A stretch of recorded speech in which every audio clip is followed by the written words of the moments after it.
everyone, and welcome back to my channel. In this video I want to show you all of my favorite vegan recipes. These are my all-time favorites, and I'll start from this stewed apple oatmeal, which is incredible. You know that I love apples. So first you start by cutting up an apple. You can cut the apple into any shape you want, and to be honest with you, I never really cook my oats. So I always boil the water and I pour it over my oats, and this is how I make oatmeal every single day of my life.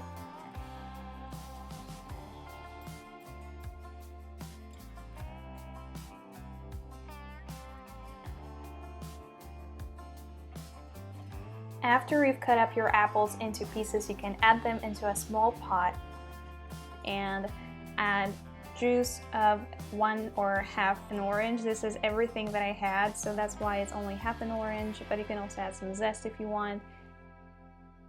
And then lots and lots of cinnamon, and then you put it onto your stove and then you boil it, and you can wait until the apples are nice and soft, and you can add some dates if you want extra sweetness. I did because I love dates. This is my favorite combo, apples and dates. And once the apples are soft, you can put them over your oatmeal, and you can top it all off with a bit of tahini or peanut butter or any nuts or any seeds you'd like. And this is my beautiful stewed apple oatmeal that I really enjoy, and this is how you should eat it. Relaxing, chilling, and enjoying your oatmeal with your pet or just by yourself. Enjoy! Now onto my favorite snack recipe, which is also a breakfast recipe if you'd like to try it out for breakfast, because this is my favorite chunky banana chocolate granola. I love it so much, and it's honestly so easy to make. You will need around 150 grams of banana chips, 150 grams of nuts. They can be any nuts you like. And you start by adding 3 cups of oats. These could be regular oats or steel cut oats into a bowl. Then you break the banana chips in your hands. It's easier when you do it like that because it's quite impossible to cut them. You can also cut or break the nuts in your hands and add them to the bowl as well. And the secret ingredient of this granola recipe is cinnamon. I love cinnamon in general, but adding it to the granola gives a whole new level of flavor. By the way, you will find all of the recipes linked down below in the description box, and in this recipe, originally you were supposed to add maple syrup or any liquid sweetener of your choice, but if you're like me and you don't like using maple syrup for baking or anything and you'd prefer a cheaper version, you can add some dates and you can make your own sweet paste that is vegan and that is delicious. So I added 1/4 of a cup of dried dates, then I put them in a small pot and I added half a cup of water, and then you want to bring it to the boil. After the dates fall apart, you can mash them with a fork and turn them into this paste. The next step is to add 2 tablespoons of peanut butter and bring it to the boil as well. But be careful because the peanut butter and the date paste will combine very quickly and you don't want to burn it. And then you add the paste to the oats, the bananas, and the nuts.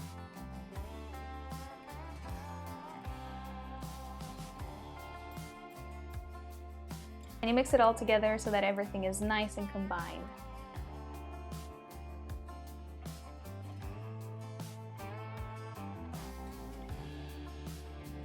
Put parchment paper on your baking tray and then put all of your granola mix onto the tray and spread it evenly on the baking tray.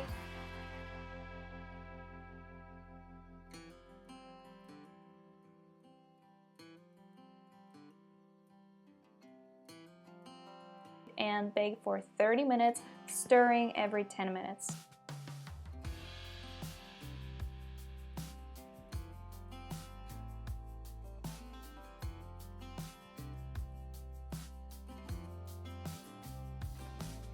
Then remove your granola from the oven and sprinkle on some chocolate chips or chocolate that you've cut up into pieces.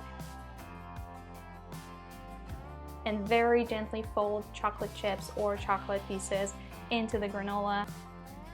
And let it sit on baking sheet until everything is cool and the chocolate is firm. And then add your favorite vegan milk and you're good to go. You can enjoy it as a snack or as breakfast or as dessert because it's super yummy. This is probably my favorite lunch recipe ever. It's sun-dried tomato and spinach pasta, and you can serve it with spaghetti. I did because I love spaghetti.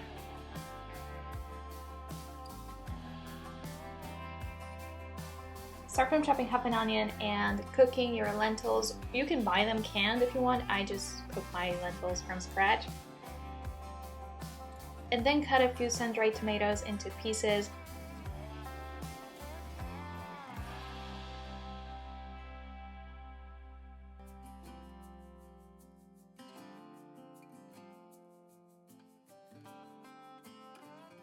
In the meantime, you can boil your pasta. I chose spaghetti. I ran out of whole wheat spaghetti, so that's why it's plain spaghetti, but you can replace it with pasta of your choice.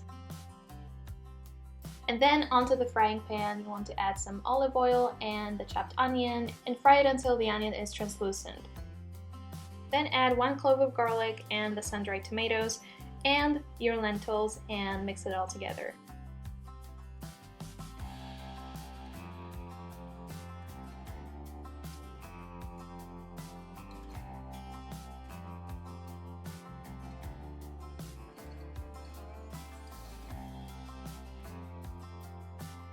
Once everything is combined, you can add 1 teaspoon of smoked paprika and 2 to 3 teaspoons of oregano and mix it all together. You can add some salt or pepper to taste as well.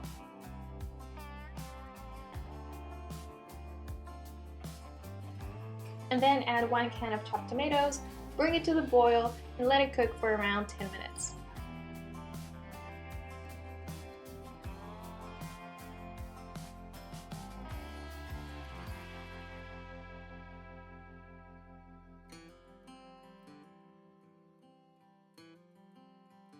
And then you can serve your pasta and top it all off with fresh baby spinach and some lemon juice on the top.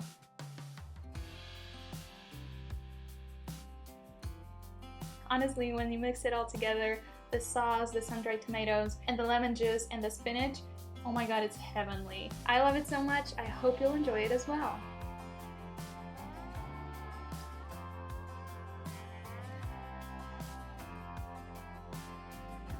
By the way, if you want to learn some more vegan recipes, you should check out Coco, which is the first online vegan cooking school where you can learn from professional chefs how to cook amazing vegan food. Coco offers over 250 videos and 14 courses, such as the Healthy and Easy Plant-Based Cooking course. And the thing that I love most about Coco is that these are authentic, experienced chefs teaching you authentic, traditional recipes.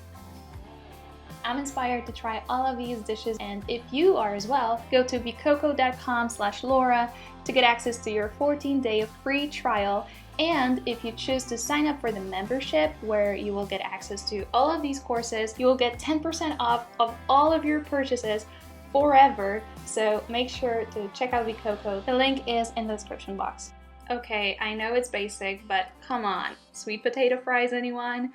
This is my favorite snack, and it's so easy to make. So you can cut your sweet potatoes into fries or into wedges. To these sweet potato fries, I added salt, olive oil, nutritional yeast, garlic powder, and thyme. I just mixed it all together and I put it in the oven for around 20 minutes, and that's it.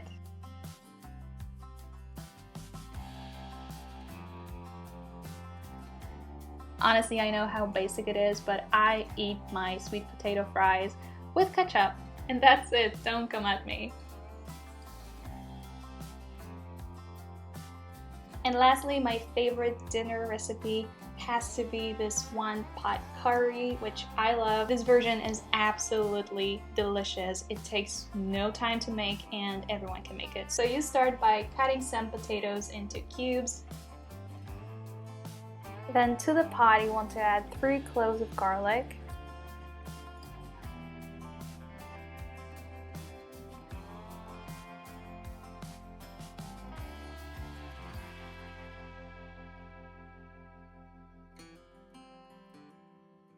one can of coconut milk, 1 can of chopped or whole tomatoes, whatever you prefer, 1 can of water, ginger, 2 teaspoons of turmeric, paprika, and you mix it all together.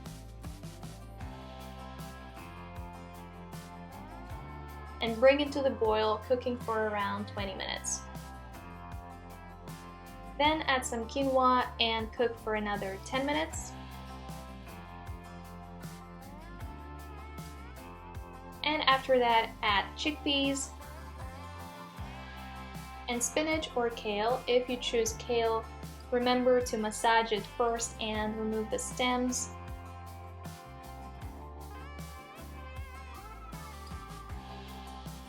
And give it a stir, cooking for a few more minutes.